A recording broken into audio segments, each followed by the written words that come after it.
আসসালামু আলাইকুম। Investment with টিবিএ চ্যানেলের পক্ষ থেকে আপনাদেরকে স্বাগতম জানাচ্ছি।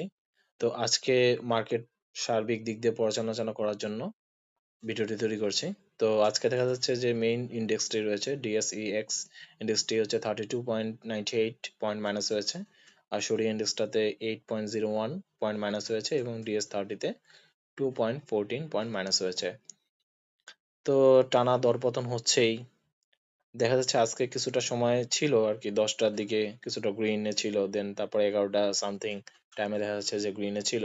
তো মার্কেট বাউন্স ব্যাক করার ট্রাই করছে, বাট কোনো কারণে সামহাও হয়ে উঠছে না। তো আশা করি খুব শীঘ্রই আমরা পজিটিভ একটি মার্কেট দেখতে পাবো। তো সেই পর্যন্ত ধৈর্য নিয়ে সাথে থাকতে হবে, আর হাতে থাকা শেয়ারগুলো যেগুলো রয়েছে আপনাদের কাছে সেগুলো হোল্ড করাতে হবে, সেল করা যাবে না। আর যতটুকু সম্ভব এভারেজ করা যদি ক্যাশ টাকা থাকে করতে পারেন, কারণ এখন এভারেজ করার খুব সুন্দর টাইম চলছে। এর ফলে কস্টিংটাও কমে নিয়ে আসা যাবে এবং